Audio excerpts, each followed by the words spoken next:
Hi guys, happy Yule and happy Solstice and whatever else is going on today. Merry, happy, yes, all of that good stuff. So, yeah, really weird morning. I woke up with this giant Charlie horse in my cab that's still there. It's been there since I woke up and I was just like...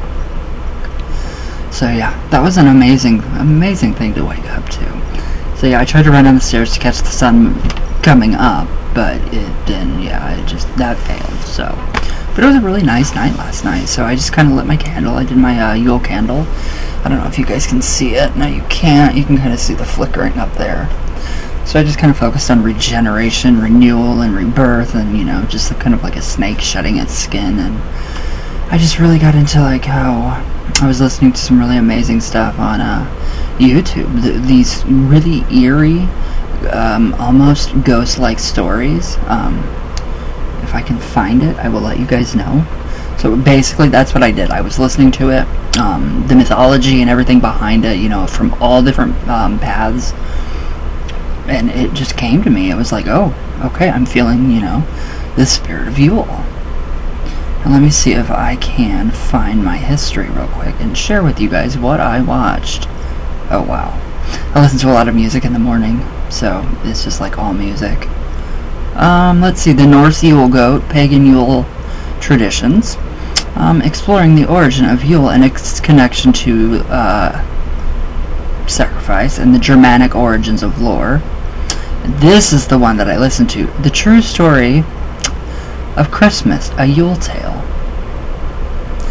That is what I listened to, and that was by Jack Daw. So, and I just let my energy flow into my Yule candle, set the Yule blessing, lit it last night, and now it'll burn until it goes out. So, yeah, it was really nice, just focusing on all of that stuff, and then, just journaling, regular journaling instead of, writing in my grimoires or, whatever, but it's just a really nice and peaceful time, and a lot of cleaning, a lot of clearing out of the clutter. Like, for me, I am it looks like the Smithsonian's museum up here of Ouija and witchcraft. So I've really, honestly, every single Ouija board I have now is on the wall, and that is incredibly amazing because there's over 60. So I don't know how I did that this morning, but I did it. So yeah, just moving things around, rearranging, just getting everything clean and tidy, a lot of candles going, salted driftwood. Salted driftwood. It smells really good. It smells cottony. It smells fresh. It smells clean. That's what I've got going. The hoodie, the whole stolen hoodie candle, that smelled really like a really bad cologne, so I would never buy that. But yeah, I couldn't really find anything, like, even though it is Christmas time, I couldn't find any, really, Yule-ish, Christmassy, solstice candles. So I just took, pine oil and lemon oil and pine, lemon, and what else? Cedarwood. And I put it in my candle, and that really created the smell that I was going for, kind of refreshing and renewed, and, a better sense, of a better outlook, and, the God is being reborn into the priest king, or the young horned one, and so it's pretty amazing. It's just really interesting to really focus on the mythology and bring that to life. So that's what I did with that candle, and it was really interesting. It was peaceful, just beautiful, a beautiful, beautiful form of candle magic and sympathetic magic as well. So, but yeah, and then today I think I'm just going to cast or lay a compass, and I'm really just going to bathe in that liminal, space with, hopefully the young horn god and, the goddess, and just kind of contemplate, what I'm grateful for, which is, all of you guys, my family, clothing, food to eat, I'm a big belly now, so yeah, I gained more weight, but that's a good thing. So anyways, it's gonna be a good day. It's gonna be a really good day. So, alright, back to the True Heart Intuitive Tarot Guidebook and Deck by Rachel True. And it is seriously incredible. We have the High Priestess today. The beauty in this card is just incredible. Rachel, you are amazing. You really are, because it triggers the subconscious mind. And it just brings out, it flows, it makes everything flow. So, and it's just really interesting. I mean, and the book itself is, this thing's worth a good, more than, $20 on Amazon. This is worth more than $20. The time and effort you put into it, and just the wonderful, like, excerpts of, what you've been through, and, with the major archetype. The major arcana is just incredible. So, but yeah. Alright, guys, so we have the High Priestess, which is only the second card. But they're like 20-minute videos for a one card. So, I mean, it's really interesting. It really gives you time to actually, like, go back and rewatch it. So I'm going to actually go back and rewatch it. I'm going to try to my videos so I can understand the cards as well. So I have to watch it too. And I don't like watching myself. Now, alright, so the high vibe for the High Priestess. It was intuition, knowledge, wisdom, thoughtfulness, esoteric mysteries, connection to your higher self, and psychic visions. Now, on a lower vibration, it would be disconnection, isolation, loneliness, lack of faith, materialism, and confusion. So, I mean, you get that from the card, but I don't get the low negative vibes. So, alright. Now, the High Priestess signifies our inner intuition as well as our psychic connection to the esoteric world, God as you understand them, and the unknown. So, in a sense, they are the feminine spiritual equivalent to the Hierophant, though less vocal and dogmatic in their approach. So the High Priestess is portrayed as a bit serious, austere, and regal. They hold a partially obscured book of wisdom and are wise enough to know when to be quiet and not give away all their secrets. Beneath them is a crescent moon signifying the subconscious mind. They are attuned to the spiritual guidance within and around them, unraveling life's mysteries. Uncovering and processing information not fully comprehended by others is their specialty. So the High Priestess is a reminder to trust your inner intuition and to pay attention to your premonitions.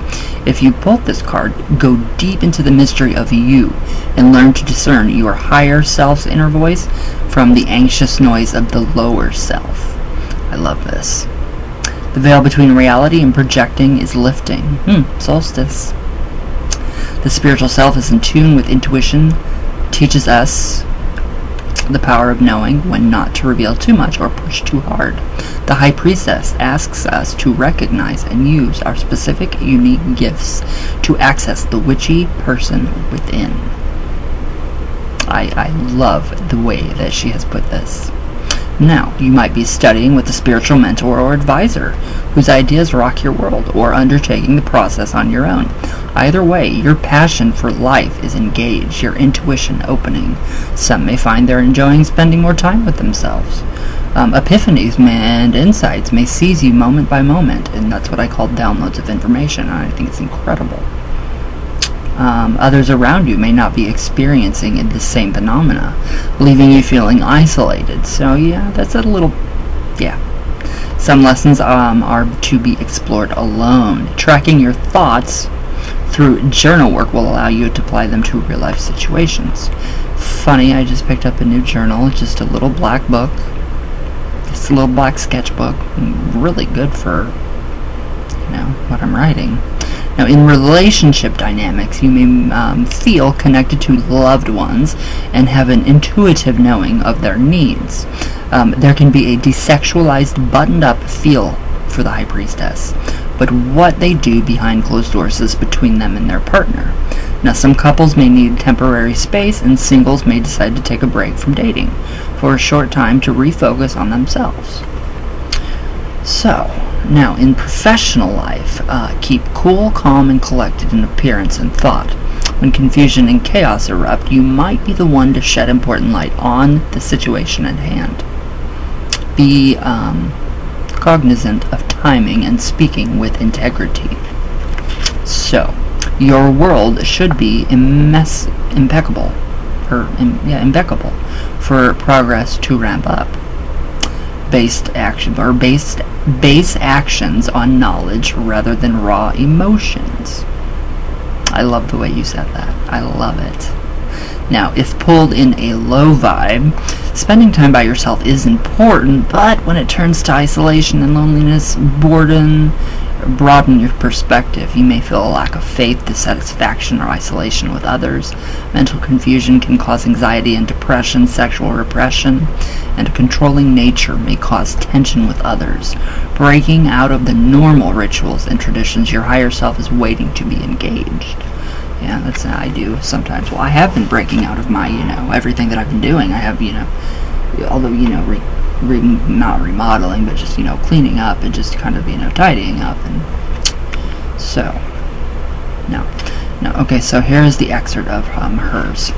I need a drink of coffee.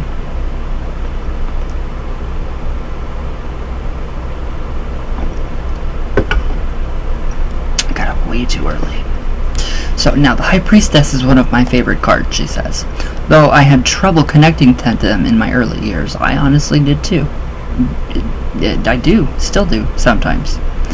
Despite my being a very good Scorpio secret keeper and generally intuitive person, back then, the High Priestess's austere nature, serious expression, and ability to keep their mouth shut collided with my natural exuberance and propensity. You are using some big words, girl. To be outspoken. Looking back, it's quite clear I lacked the maturity to comprehend their depth. So oddly enough, a solitary afternoon of being far too many Doctor Who episodes gave me insight and opened up a few of the High Priestess's mysteries to me. You find that too? Like, if I'm watching something and a card doesn't make sense to me, and then it does make sense to me, I contributed to that television show or whatever it is I'm watching. That is interesting, Doctor Who? Huh.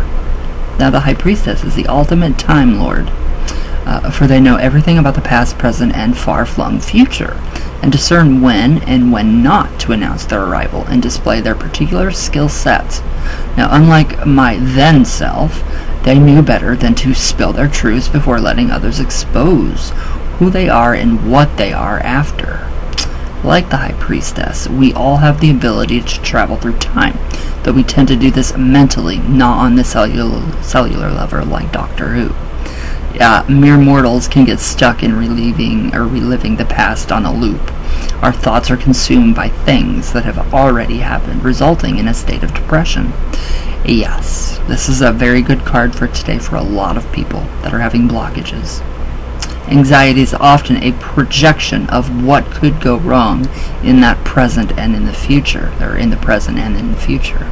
So both are time travel-y trips. It's easy to get waylaid by regret and despair, or become paralyzed by fear of what's to come. Yes, definitely. Paralyzing fear is horrid. So, drowning in the victimhood of past foibles can veer into self-indulgence. Lots of Lindor truffles. And herald a narcissistic streak now. Reflecting on the past to gain insight is a good thing, but self-analyzing is a very different form, self-focusing. So, she says, now I began to see the High Priestess less as a buttoned-up tech teacher and school mom, and more as a person with a full and vibrant life, the details of which they choose to keep close to the vest, secreted away until the worthy approached. So she says, I respected and aspired to be a woman who trusted my intuition enough to know I didn't need to broadcast my many talents, correct others when they were wrong, or be what the kids call provy. I don't understand half of the slang words today. I just realized what on point was like last year, maybe. And it's not even been a year, but everybody was saying like on fleek or on point, and I just realized what all that meant. So I don't understand what any of that means. So the High Priestess encouraged me to embrace my intuitive, bordering on slightly psychic nature. Despite my hermit at home, loquacious out in public disposition. I'd been actively censoring psychic hits because my observations seemed to make others uneasy, and I was starting to feel like Cassandra from Greek mythology. That needed to change. Yeah, I understand that one big time. So the issue is not my insights, Rachel says, but my delivery. I needed to become more aware of when and with whom I shared the bits of knowledge I pulled from the ether. Ooh, we're getting somewhere here. I love this. So I seem to have a knack for saying things and asking people the exact questions that push their buttons. I am that way too. I'd always thought of this as simply my ability to pick up the vibe in the air, but hadn't quite understood how unnecessary it was to point it out sometimes. I know I'm the same way. So it was time to learn how to be the high priestess quiet while utilizing my inner knowing. So that hat trick for me would be mastering how not to get stuck in the past or wander too far into the future without a guide rope to get me back to the present. So one day in the middle of Santa Monica, Whole Foods, dripping with see-through yoga pants wearing starlets, I stood debating which fresh prepackaged food would save me from my own dreadful cooking when a voice that sounded like the rustling of leaves whispered, "Don't take the first samosa." Huh, I thought, and grabbed the first samosa anyway, only to discover when I got home that there was a bug in it. Oh, my internal voice of anxiety had been drowning out my intuition. Ooh, really? There was a bug in it? Oh, ugh. So it was up to me to quietly go about the work of building a better, more grounded and connected High Priestess Rachel 2.0. I like that. I love reinventing myself too. Who could be more intuitive, more psychically connected to the world. So an apprenticeship under the tutelage of the High Priestess would take time, as would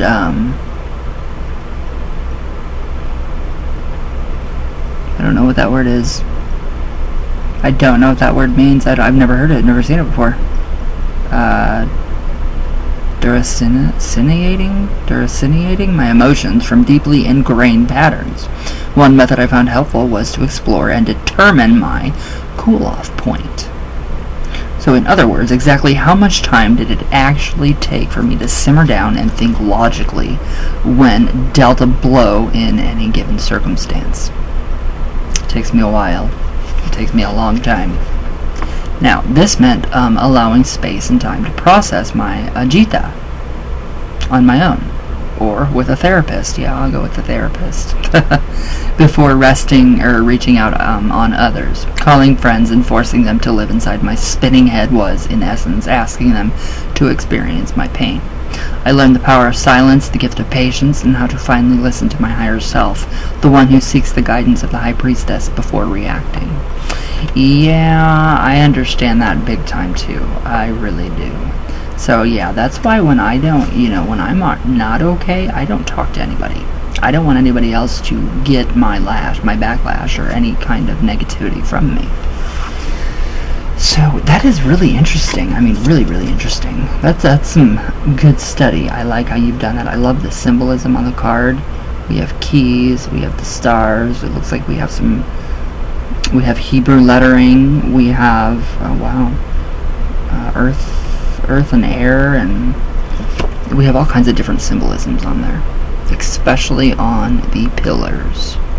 So it might not be too great because, there we go, of my lighting.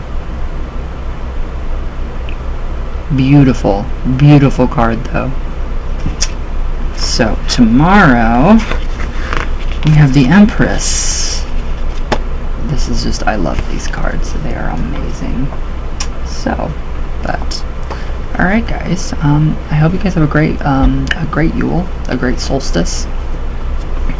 And yeah, let me know below what you guys are doing. So, yeah, I love you guys very much. And I was gonna do coffee talk, but I don't know if I should or not. Yeah, let's do a little bit of coffee talk and see what's going on. I can't not do coffee talk. Coffee talk. Alright. It just feels so much bigger in here. It's like, wow. I have space. I can walk to my garbage can and not have to worry about tripping over a box of oils, stones, crystals, ouijas, paintings. It's wonderful. So, hey. But yeah, tonight, 5:15 p.m. Eastern Standard Time, or wherever you're at, I think we're going to be able to see Saturn and Jupiter collide. So I think it's going to be pretty interesting to witness that. It's going to be really beautiful. I've never seen anything like it. Well, of course, because I'm not 800 years old. I'm only 345 years old, so a couple hundred years. More than a couple, but yeah, who's counting? I'm not. Alright.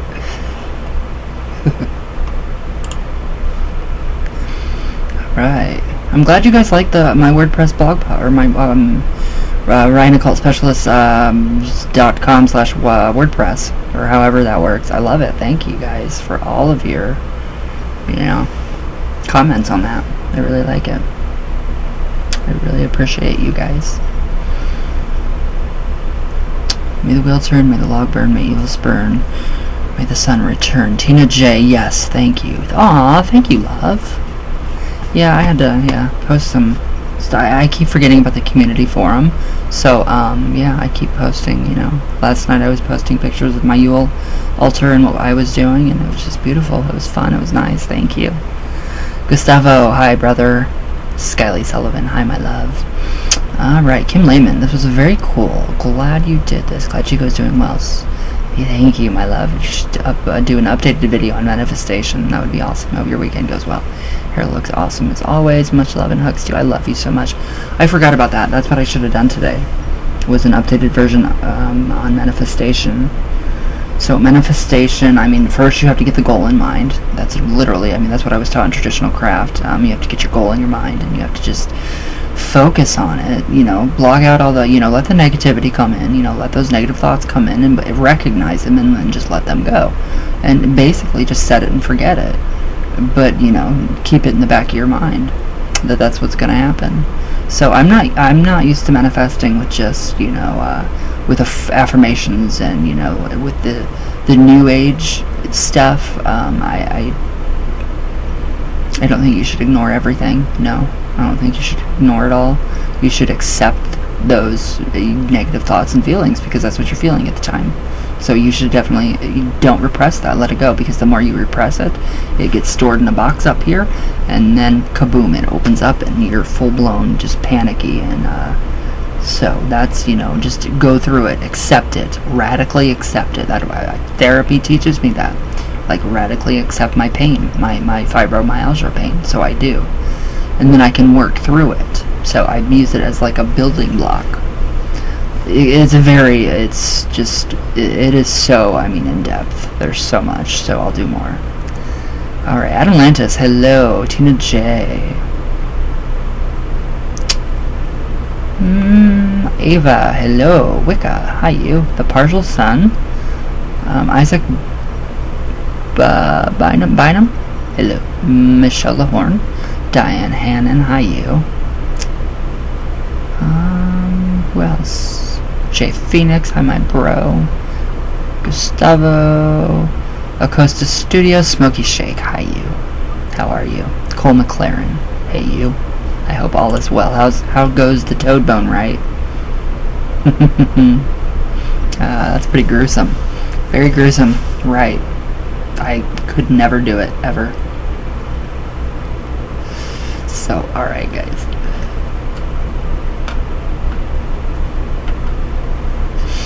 A big happy solstice to you all, and I love you guys, and I'll see you guys tomorrow. So, all my love, it's all the way from Venus, as always, all the way back down. And I will see you all tomorrow. So everybody have a great winter solstice and or Yule. And I love you all.